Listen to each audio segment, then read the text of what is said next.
बड़ी उपस्थिति प्रभु जी हम सबके बीच मजबूत रहे प्रभु जी, ताकि प्रभु जी हम सबके सब आज प्रभु जी तेरे उस जलाल से भरे, तेरे उस सामर्थ्य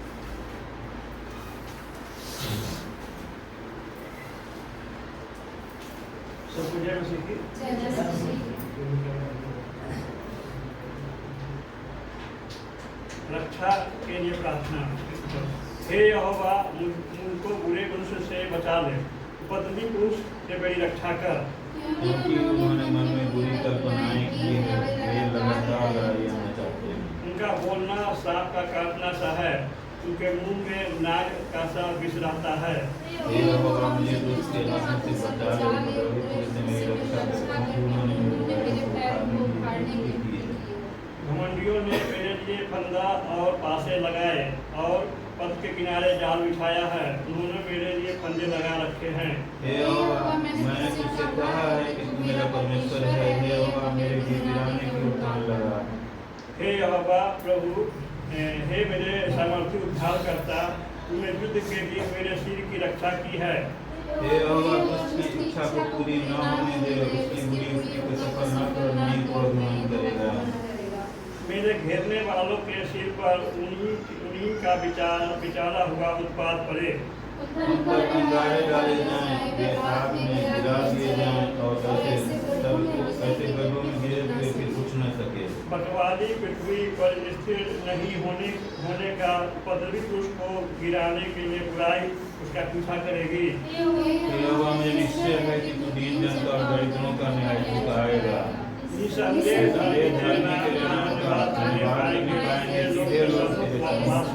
वास करेंगे।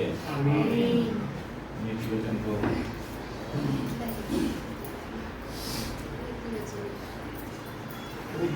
बुद्धि का नैतिक लाभ। हे मेरे पुत्र, यदि तू मेरे वचन ग्रहण करे और मेरी आज्ञाओं को अपने हृदय में रख छोड़े और बुद्धि की बात ध्यान से सुने और समझ की बात मन लगाकर सोचे और प्रवीणता और समझ के लिए यदि यत्न से पुकारे और उसको चांदी के समान ढूंढे और गुप्त धन के समान उसकी खोज में लगा रहे, तू तो यहोवा के भय को समझेगा और परमेश्वर का ज्ञान तुझे प्राप्त होगा, क्योंकि बुद्धि यहोवा ही देता है, ज्ञान और समझ की बातें उसी के मुंह से निकलती है। वह सीधे लोगों के लिए खरी बुद्धि रख छोड़ता है, जो खराई से चलते हैं उनके लिए वह ढाल ठहरता है। वह न्याय के पथ को देखभाल करता और अपने भक्तों के मार्ग की रक्षा करता है। जब तू धर्म और न्याय और निष्पक्षता को अर्थात सब भली चाल को समझ सकेगा, क्योंकि बुद्धि तो तेरे हृदय में प्रवेश करेगी और ज्ञान तुझे सुख देने वाला लगेगा। विवेक तुझे सुरक्षित रखेगा और समझ तेरी रक्षा होगी, ताकि तुझे बुराई के मार्ग से और उलट फेर की बातों के कहने वालों से बचाए, जो खराई के मार्ग को छोड़ देते हैं ताकि अंधेरे मार्ग पर चले, जो बुराई करने से आनंदित होते हैं और दुष्ट जन की उलट फेर की बात में मगन रहते हैं, जिनकी चाल चलन टेढ़ी मेढ़ी और जिनके मार्ग बिगड़े हुए हैं। तब तू पराई स्त्री से भी बचेगा, जो चिकनी बातें बोलती है और अपनी जवानी के साथी को छोड़ देती और जो अपने परमेश्वर को वाचा को भूल जाती है। उसका घर मृत्यु की ढलान पर है और उसके डगरे मरे हुए के बीच पहुंचती है।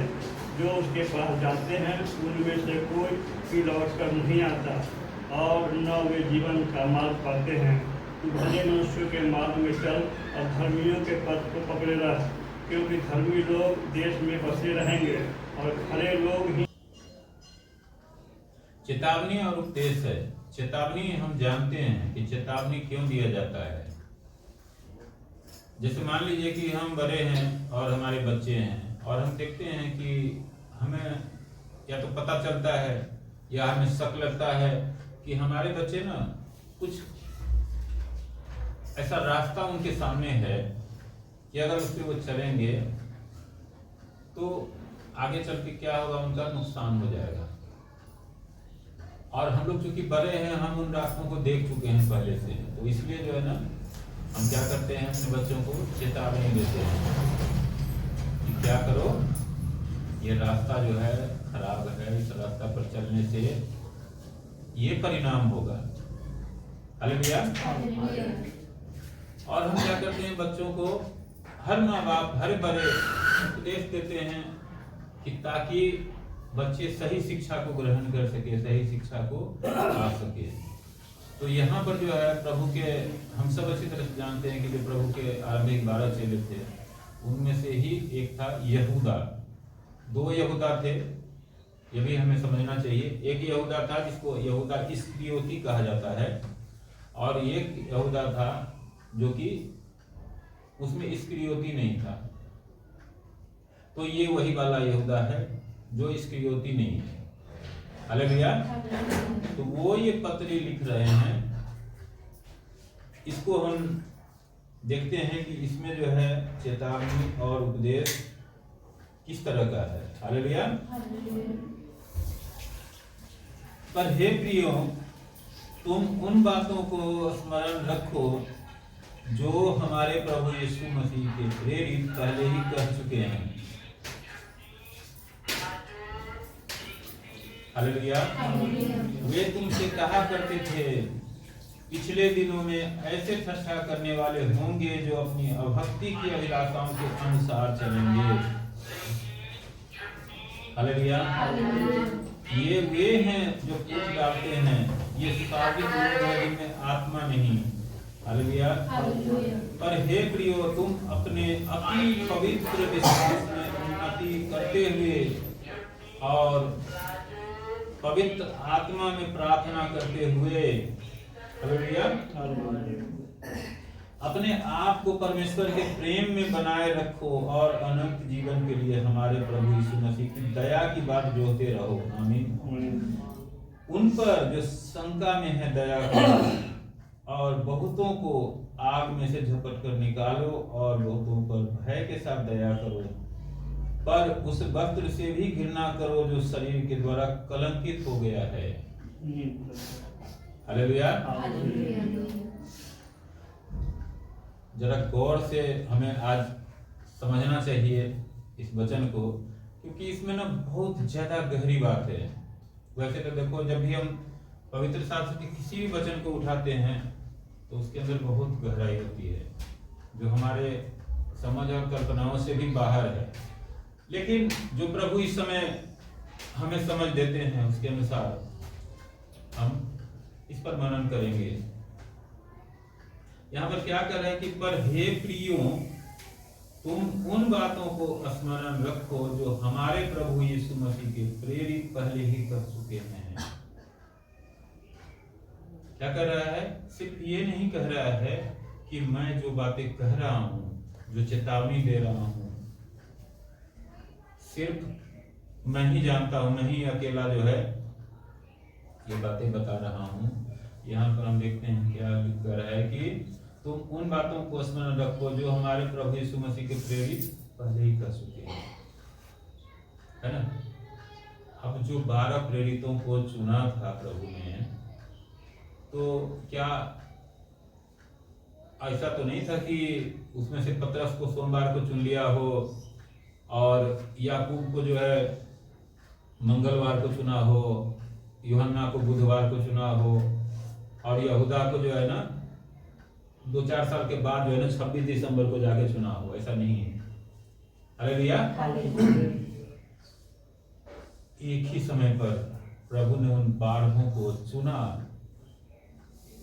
है ना। आए भले ही वो प्रभु के पास अलग अलग समयों में। हम जानते हैं कि सबसे पहले अंद्रियास आया, उसके बाद जो है अंद्रियास जब आया तो उसने पतरस को लाया, और पतरस जब आया तो फिर यूहन्ना को लाया, फिर नतनेल को लाया। इस तरह से जो है सब आते गए, प्रभु से जुड़ते गए। लेकिन जब प्रभु ने सबको एक पदवी दी, सांसारिक पदवी की बात नहीं कर रहा हूं, उनको एक बहुत बड़ी पदवी दी जो आजकल लोग खुद भी लगा लेते हैं बहुत सारे। वो पदवी दी प्रेरित, अपोस्टल। हालेलुया। वो एक ही टाइम पर 12 को दिया था। फिर क्यों कह रहा है कि अब आप देखो संत पौलुस क्या कहते हैं कि मैं प्रेरितों में सबसे छोटा हूं, बल्कि प्रेरित कहलाने के भी योग्य नहीं हूं, क्योंकि मैं प्रभु की कलीसिया को सताता था। लेकिन आप देखो प्रभु की महिमा कि इस नए नियम में हम देखते हैं कि 14 पत्रियां संत पौलुस ने लिख दी। हालेलुया। और संत पीटर, जिसको हम पतरस बोलते हैं, उनकी भी पत्री है, यूहन्ना की भी पत्री है, याकूब की भी पत्री है, और यहाँ पर यहूदा की भी पत्री देखते हैं। लेकिन फिर भी यहाँ पर क्या कर रहा है, देखो एक आदर का भाव है, ये हमें हमेशा याद रखना चाहिए।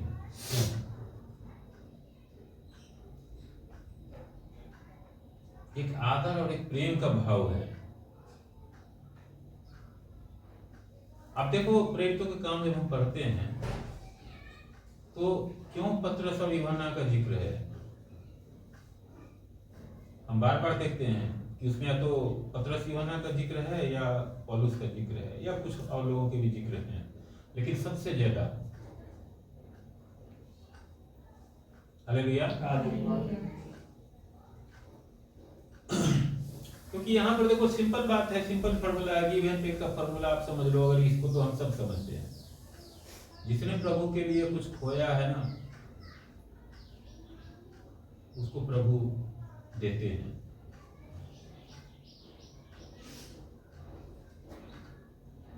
और जिसने प्रभु के लिए कुछ भी खोया ही नहीं है, तो पाने का अधिकारी वो कैसे हो सकता है? नहीं होगा ना। मान लो कि हम सब नौकरी करते हैं, या कोई दुकानदारी करता है, या कोई बिजनेस करता है,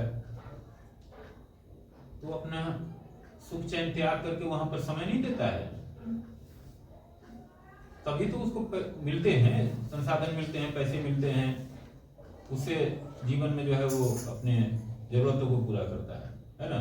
अगर मान लो कोई ये काम ही ना करे तो किसी को कैसे मिलेगा, है ना। तो वैसे ही यहां पर है, ये जितने भी चेले थे हम जानते हैं कि ये कोई ना कोई काम करते थे, और प्रभु के बुलाने से इन्होंने क्या किया, सारे अपने काम धाम, बाल बच्चे, परिवार सबको पीछे छोड़ दिया और प्रभु के पीछे चलने लग गए। लोगों की गालियां सही, मार खाए, भूखे रहे, जेल गए, क्या क्या नहीं सहा। आप सोचो, क्या प्रभु हमारे आंसुओं को नहीं देखता है? क्या प्रभु हमारे दुख और तकलीफों को नहीं देखता है? हालेलुया। लेकिन प्रभु ने एक लाइन खींच रखी है। क्या खींच रखी है? प्रेम। हम बात करते हैं ना आज्ञाओं की, तो 2 आज्ञा बोली प्रभु ने। दोनों में क्या है? मूल चीज क्या है? प्रेम ही प्रेम। एक परमेश्वर से प्रेम करना और एक अपने पड़ोसी से प्रेम करना। जिसने इस प्रेम को समझ लिया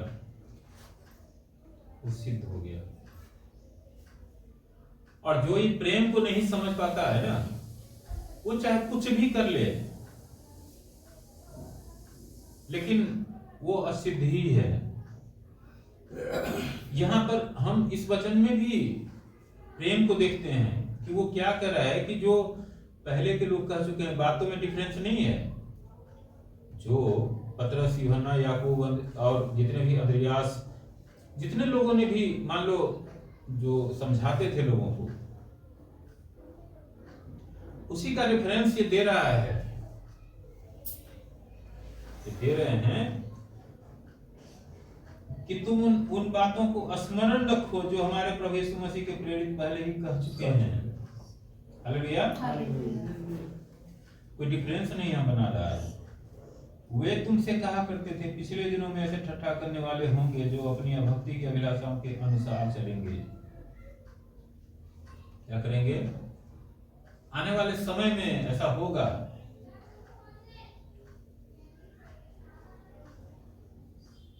कि वो एक तरह से ठट्ठा करने वाले होंगे। वो परमेश्वर का क्या करेंगे? ठट्ठा उड़ाएंगे और अपनी अभक्ति की अभिलाषाओं के अनुसार चलेंगे। अब ये अभक्ति की अभिलाषा क्या है? एक तो अभक्ति हम सब जानते हैं, अभक्ति का मतलब है जो भक्ति नहीं है, जिसको प्रभु पसंद नहीं करते हैं, वो जो करते हैं तो वो अभक्ति है। और उसकी अभिलाषा के अनुसार चलेंगे, मतलब जो भक्ति के अनुसार नहीं चलते हैं वो तो अभक्ति के अभिलाषा के अनुसार ही चलते हैं। क्योंकि कोई देखता है कि हमें जो है कहां से किसी से हम जो है मूर्ख बना के पैसे कैसे ठग लेंगे, किसी से कोई चीज कैसे ठग लेंगे, किसी को मूर्ख बना के जो है हम जय जयकार कैसे करवा लेंगे, किसी को मूर्ख बना के हम कुछ कर लेंगे, कुछ हासिल कर लेंगे, कुछ ठग लेंगे, कुछ बेवकूफ बना के जो हम ले लेंगे। आज हम देखते हैं कि आज भी जो है चारों तरफ वही माहौल है। वहां पर क्या है? परमेश्वर का भय नहीं है। परमेश्वर का भय का मतलब ये नहीं होता है कि मतलब हम हमेशा डरे डरे रहें, सहमे सहमे रहें, हमारे चेहरे बुझे बुझे रहे, ऐसा नहीं है। परमेश्वर का भय का मतलब है कि जो परमेश्वर ने आज्ञा दी है उन आज्ञाओं के दायरे में चलना। अरे भैया, यही है परमेश्वर का भय।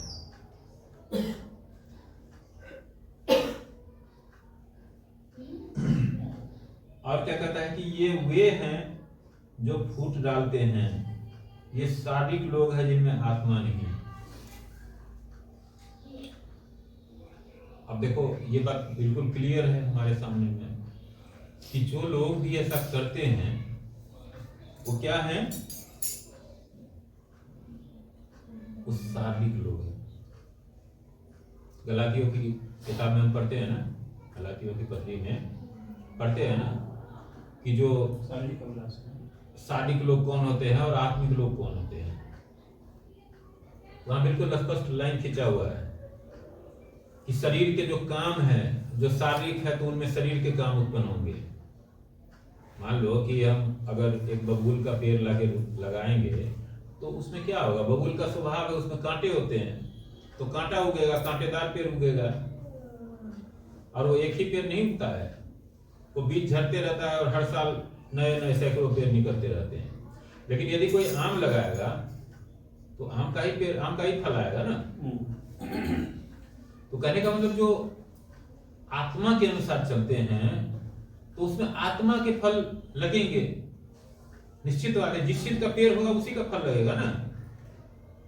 आत्मा के फल के विषय में भी गलातियों की किताब में हम पढ़ते हैं, और शरीर के फल के विषय में भी दे रखा है बहुत अच्छे से।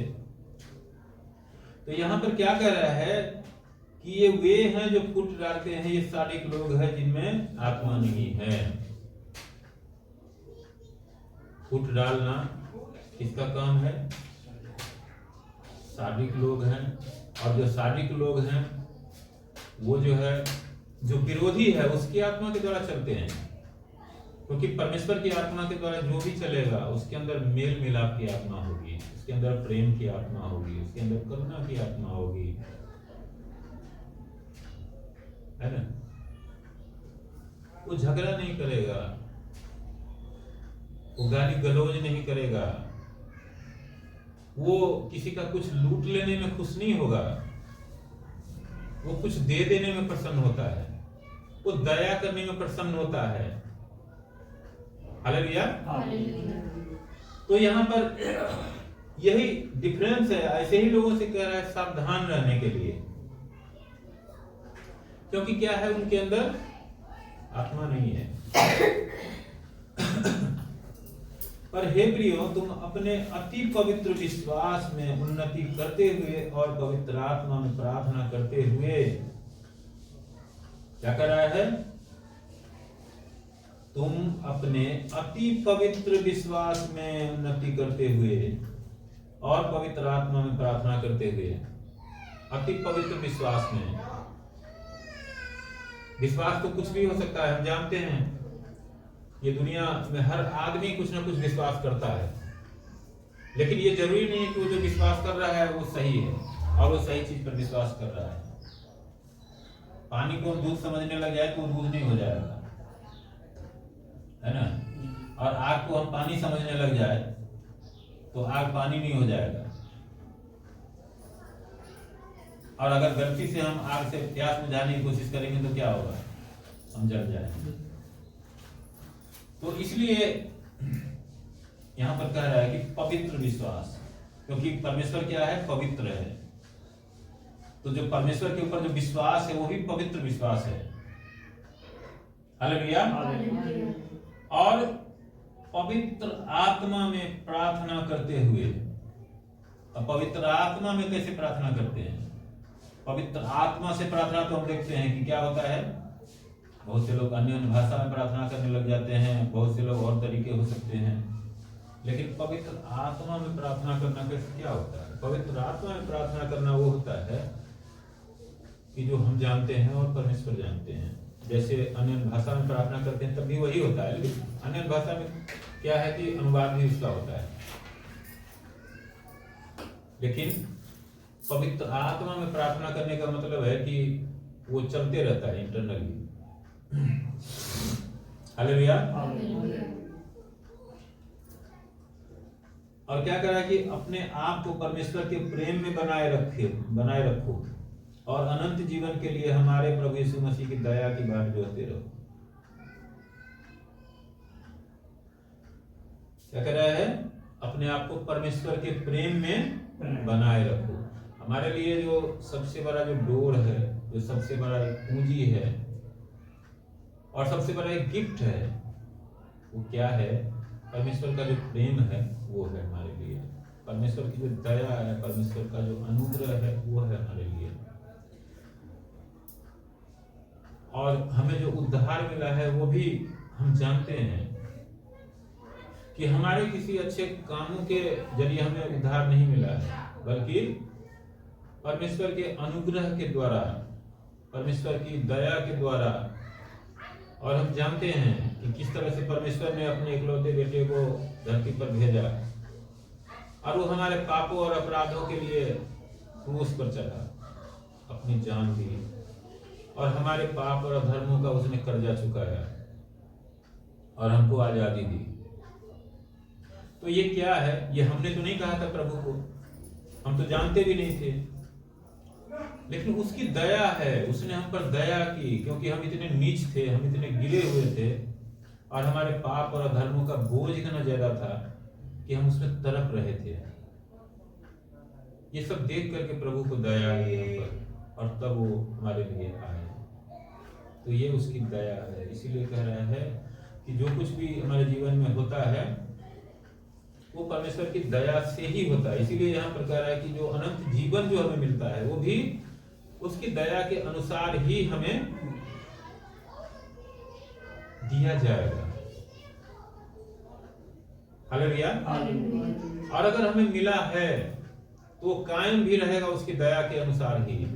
उसके दया के योग्य यदि हम बने रहेंगे तो कायम रहेगा। इसलिए यहाँ पर क्या कर रहा है कि यीशु मसीह की दया की बात जोहते रहो, उसके दया की बात जोहते रहो। हालेलुया।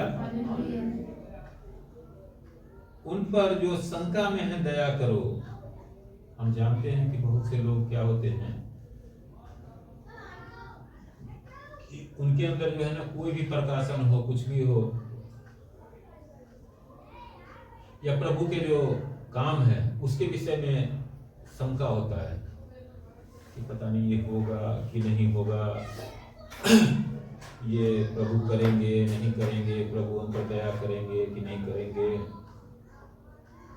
तो यहाँ पर क्या कर रहा है कि उन पर से शंका, जो शंका में है दया करो। हालेलुया। अगर कोई हमसे चाहता है कि वो एक जैसे डगमगा रहा है तो हमारे सामने है, तो हमारा काम है कि हम उसको क्या करें, सांत्वना दें, स्थिर करें। हालेलुया। और बहुतों को आग में से झपट कर निकालो और बहुतों पर भय के साथ दया करो। हालेलुया। क्या कर रहा है? बहुतों को आग में से झपट कर निकालो और बहुतों पर भय के साथ दया करो। अब एक ही लाइन नहीं खींची हुई है, अलग अलग लोगों के लिए अलग अलग लाइन खींची हुई है। ये जरा हम जरूर गौर करें। यहाँ पर क्या कर रहा है कि बहुतों को तो कह रहा है कि आग में से झपट कर निकाल दो। हालेलुया। हम देख रहे हैं कि कोई झुलस रहा है, जल रहा है अपने पाप में, अपनी बुराइयों में, अपने अधर्म में, अपने बीमारियों में, अपने कंगालियों में, अपने तरह तरह की परेशानियों में जल रहा है और वो निराश है संसार से, कहीं उसको कुछ नजर नहीं आ रहा है। तो ऐसे समय में क्या होता है, हमें उसके प्रभु के बारे में बताना है कि ताकि वो जान सके कि एक सच्चा परमेश्वर है जो हमें इस आग में से बचा सकता है। तो एक तो ये चीज है, और दूसरा क्या कह रहा है कि बहुतों पर भय के साथ दया करो। कैसी दया करो? प्रभु के भय के साथ। क्या मतलब है इसका? प्रभु का भय क्या होता है कि देखो, प्रभु ने हम पर क्या कहा है, क्या कहा है हमें कि दया करो तो तुम पर भी दया की है ना, प्रेम करो, तमाम बातें कहा है। लेकिन एक बात और है कि मान लो कि हमारे पास कोई आता है या हम जाते हैं किसी के पास, हम बार बार एक बार, दो बार, तीन बार हम किसी के लिए प्रार्थना करते हैं, ठीक है। उस बंदे को शांति मिल जाती है क्योंकि परमेश्वर वायदे का तोड़ने वाला नहीं है, वायदे को पूरा करता है। लेकिन वो किसको देख रहा है? वो हमें देख रहा है। यदि हम प्रार्थना करते हैं तो वो हमारी तरफ देख रहा है, क्योंकि उसने वादा किया है कि जो भी तो मेरे नाम से कहेगा वो हो जाएगा तेरे लिए। हालेलुया। लेकिन एक कंडीशन दिया है कि अगर तुम मुझ में बने रहो और मेरे वचन तुम में बने रहे। परमेश्वर क्यों सुनता है हमारी? हो सकता है कहीं थोड़ा बहुत जो है ना किसी कोई वचन में हम जो है ना परमेश्वर को हम याद रखते हैं कि प्रभु ने ये बोला हुआ है। लेकिन जो सामने वाला है बार बार वो घिर रहा है, हम उसको समझा रहे हैं कि भैया ये मत करो, भैया वो मत करो, ये तुम्हारे लिए जो है ना गलत हो जाएगा, ये तुम्हारे लिए नुकसान कर जाएगा। लेकिन यदि वो बार बार यह वही काम कर रहा है तो वहां पर क्या कर रहा है? भय के साथ दया करो। पहले हमारे अंदर परमेश्वर का भय कायम रहना चाहिए। कहीं ऐसा तो नहीं है कि इसके दुष्टता के कारण परमेश्वर चाहते हैं कि इसको दंड मिले और हम बार बार जाके क्या कर रहे हैं तो उसमें जो है मूरी घुसिया रहे हैं। तो यदि हम उस बीच में बार बार इस तरह से जाके फंसेंगे तो फिर क्या होगा? वो क्रोध जो है वो उसके ऊपर तो क्रोध है ही, लेकिन परमेश्वर फिर हमारे ऊपर भी वही क्रोध लाएगा और हमारे ऊपर भी वही दंड लाएंगे जो हम झेल नहीं पाएंगे। कोई नहीं झेल सकता संसार में। आप देखो, बहुत बड़े बड़े सेवा करने वाले मैंने कुछ लोगों के विषय में देखा सुना है कि वो शायद हमको लग रहा है जो इन चीजों को समझ नहीं पाए, जिसके कारण क्या हुआ तो लंबी 10-10, 15-15 साल वो अच्छा सेवा कर रहे थे, अच्छे काफी लोगों को जो है प्रभु का रास्ता दिखाए। लेकिन ऐसा समय आया जो उनकी जिंदगी इतनी नर्क बन गई कि वो झेल नहीं पाए और क्या हुआ? टूट के जो है पीछे हो गए। क्या हुआ? जिन लोगों को उन्होंने रास्ता दिखाया प्रभु का, उनका तो वो बने रहे प्रभु में, नहीं बने रहे वो तो दूर की बात है। क्या हुआ? अपना ही जड़ कट गया, है ना। तो ये चीज हमें हमेशा याद रखना चाहिए कि भय के साथ कह रहा है दया करने के लिए, तो भय हमेशा हमें रखना चाहिए। ये नहीं कि किसी पर भी जो है ना कूद जाओ कहीं पर भी, इससे हमें सावधान रहना चाहिए। पर उस वस्त्र से भी घृणा करो जो शरीर के द्वारा कलंकित हो गया है। हालेलुया। क्या कर रहा है? उस वस्त्र से भी घृणा करो। अब देखो यहां पर मैं जो कहना चाह रहा था ना, वो यहां और ज्यादा क्लियर है कि उस वस्त्र से भी घृणा करो जो शरीर के द्वारा कलंकित हुआ है। आप समझ रहे हो? वस्त्र क्या है?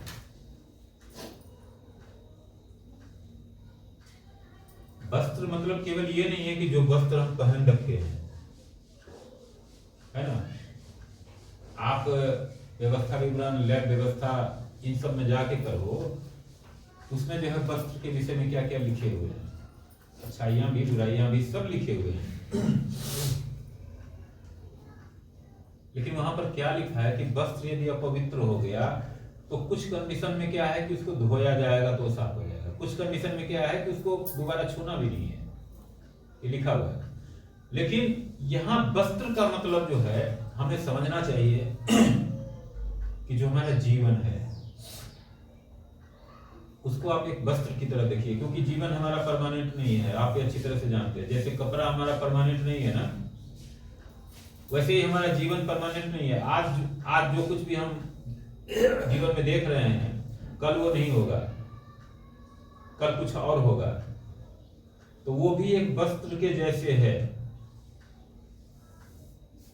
और वो जो है बदलता है हमारे कर्मों के द्वारा, हमारे कामों के द्वारा। हमारा जो परमेश्वर के साथ जो मेल मिलाप है, जो संबंध है, या खराब है या अच्छा है, जो भी है उसके द्वारा बदलता है। ये भी हमें ध्यान में रखना चाहिए। बहुत से लोग कह देते हैं कि अरे जो होना है वो तो होके ही रहेगा, लेकिन परमेश्वर के लिए ना होना कुछ नहीं होता है। आप राजाओं की किताब में जाके पढ़ो कि राजा हिजकिय्या, उसका अंत समय आ गया था, उसके जो है ना फोड़ा हो गया था। अब उस टाइम में जो है डायग्नोसिस तो था नहीं कि कोई बताता कि वो कीमोथेरेपी वाला था या किस चीज का वो था, लेकिन जानलेवा फोड़ा तो वही होता है, कोई घाव से तो नहीं मरता है ना। मरने पर था, और परमेश्वर ने घोषणा भी कर दी थी, यशायाह को भेजा कि जाओ मेरे दास हिजकिय्याह को बता दो कि अब जो तू पड़ा है ना, अब तू खाट पर से उठेगा नहीं, अब उठ जाएगा। लेकिन राजा हिजकिय्याह ने जैसे ही सुना वो फूट फूट के रोने लग गया, और उसके रोने का ये परिणाम हुआ कि जैसे वो महल से बाहर निकलने भी नहीं पाया था यशायाह प्रभु का संदेश देके, प्रभु ने वही उसको फिर से बोला जो जाओ मेरे दास को बोलो। और तब वो वापस आया और राजा हिजकिय्याह को बोला कि परमेश्वर का वचन सुनो। परमेश्वर ने बोल दिया है कि तुम्हारा ये घाव ठीक हो जाएगा, तुम जाओ वो अंजीर के पुटली इस पर बांध दो, ठीक हो जाएगा घाव, और तुम 15 साल जो है ना परमेश्वर और तुझे रखेगा जिंदा। हालेलुया। इतना ही नहीं, मैं इसी के जीवन से एक और एग्जांपल बताता हूं। जब ये बीमार पड़ा हुआ था और ठीक हो गया, तो बेबीलोन के राजा के साथ उसके साथ हो गए, अच्छे संबंध रहे होंगे। तो उसने क्या किया, तो अपने कुछ लोगों को भेजा, कुछ भेंट लेकर के। पहले जैसे परंपरा था कि चलो भाई बीमार था तो अब ठीक है तो थोड़ा हाल चाल जाके पूछ लो। वो आया, राजा हिजकिय्याह इतना मतलब अति उत्साह में पड़ गया, और उस अति उत्साह के कारण क्या हुआ, तो उसके देश में, उसके खजाने में जितने भी अच्छी से अच्छी चीजें थी सबको ले जाके उन सबको दिखाया।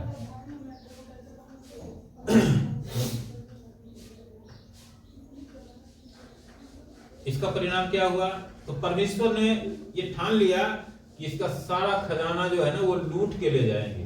और उन्होंने क्या किया, तो फिर अपने दास के द्वारा उसको, जब वो चले गए तो बताया कि वो लोग जो आए थे वो क्या करने आए थे।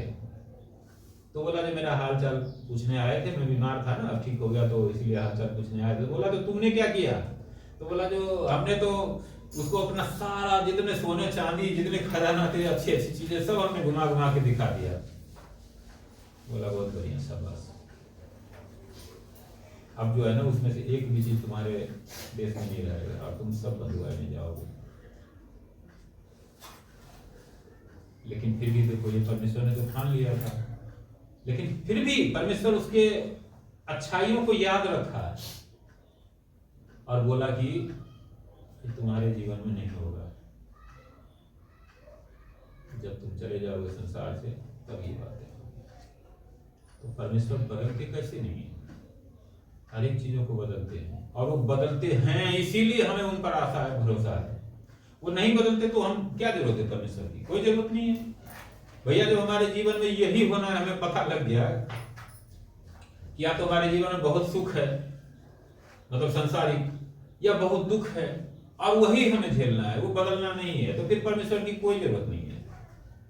परमेश्वर की जरूरत तभी पड़ती है जब हमें लग रहा है कि हमारे सब कुछ जो है ना चारों तरफ बहुत ही विकट है और हमें कोई रास्ता ही नहीं दिख रहा है, कुछ हमें सूझ ही नहीं रहा है कि हम करें तो क्या करें, जिंदा रहें तो रहें कैसे, कल का दिन कैसे देखें। तब हम परमेश्वर की ओर देखते हैं, क्योंकि हमें ये पता है कि वो असंभव को संभव करने वाला है और वो करते हैं। उन्होंने किया है हम सबके जीवनों में, इसीलिए हमें उन पर विश्वास है। इसीलिए यहां पर लिखा है कि उस शरीर के द्वारा जो कलंकित हो जाता है उस वस्त्र से घिन रखो। अब जीवन कैसे कलंकित होगा, जो शरीर के काम में हमेशा डूबा रहता है। आप जानते ही वो शरीर के काम, हालांकि वो किताब में क्या लिखा है, लुचपन, व्यभिचार और जितने भी बुराई के काम है, लालच, क्रोध, घृणा, ये सब तमाम जो चीजें हैं जो शरीर के काम है ये, तो ये काम जो करता है तो उसका क्या होता है, जो उसका वस्त्र है यानी कि जो उसका जीवन है वो कलंकित हो चुका है। उससे कह रहा है कि उससे दूर रहो। और चाहे कोई भी हो, यहाँ कोई पार्टिकुलर नहीं लिखा है कि तुम्हारे अपने बहन भाई हो या नजदीकी हो, तो चाहे वो कितना भी खराब हो तभी जो है ना तुम उससे लिपटे रहो, दूर मत हो। ऐसा नहीं है, हम सब के सब अकेले हैं। परमेश्वर के आगे हमको अकेले ही खड़ा होना है और हमारे अकेले का ही हिसाब मांगा जाएगा। हाँ ये जरूर है कि हमें जो काम दिया गया था हमने कितनी ईमानदारी से किया, ये चीजें भी होंगी। हमारा जो परिवार था उनको हमने कैसे रखा, ये भी होगा वहां पर। लेकिन ये भी तो एक व्यक्तिगत ही है ना हमारा, कि हमने चीजों को किस तरह से देखा, किस तरह से हमने उसको पूरा किया, इसका हिसाब देना पड़ेगा। तो इसीलिए ये चीजें हमें हमेशा याद रखना चाहिए। यहाँ पर चेतावनी और उपदेश जो है, जो हमने अभी देखा है, वो हमें किन किन विषयों में बता रहा है कि हमें सावधान रहना है। हालेलुया। हमेशा हमें सचेत रहना चाहिए और आज के समय में और ज्यादा सचेत रहने की जरूरत है। क्योंकि देखो भरमाने वाले किसी भी वेश में आते हैं, कभी भाई के वेश में आएगा, कभी बहन के वेश में आएगा, कभी जो है बेटा बेटी के वेश में आ सकता है, कभी माँ बाप के वेश में आ सकता है। हम नहीं जानते किस वेश में आ जाए। अब ये भी नहीं है कि हम त्याग तो नहीं सकते ना, संसार में रहते हैं तो हम क्या करेंगे, अपने बाल बच्चों माँ बाप को त्याग तो नहीं देंगे, अपने बहन भाइयों को तो नहीं त्याग देंगे, फिर जाएंगे कहाँ, रहेंगे कहाँ। लेकिन ये जो वचन है ना, इस वचन को हमेशा हमें ध्यान में रखना है कि जो हमारे पास आया है वो जो है उसका जीवन कैसा है, उसी के हिसाब से हमें क्या करना है, अपने आप को रखना है। अब ये भी नहीं है कि कोई आए हमारे यहाँ तो बहुत खराब है, हमारे हिसाब से नहीं चल रहा है तो हम उसको दुत्कार दें, लत्कार दें, उसको जो है अपमानित करें, ये भी हमारा काम नहीं है। लेकिन हमें अपने आप को एक दायरे में रखना है। परमेश्वर का जो वचन है, चाहे हम अपने घर में हों चाहे कहीं भी हों, उस दायरा को कभी हमें भूलना नहीं है। अगर हम ऐसा जीवन जिएंगे तो परमेश्वर हमेशा हमारे साथ होंगे, होते हैं और होते रहेंगे। हमेशा परमेश्वर साथ रहेंगे और हमें कभी भी हमें डूबने नहीं देंगे।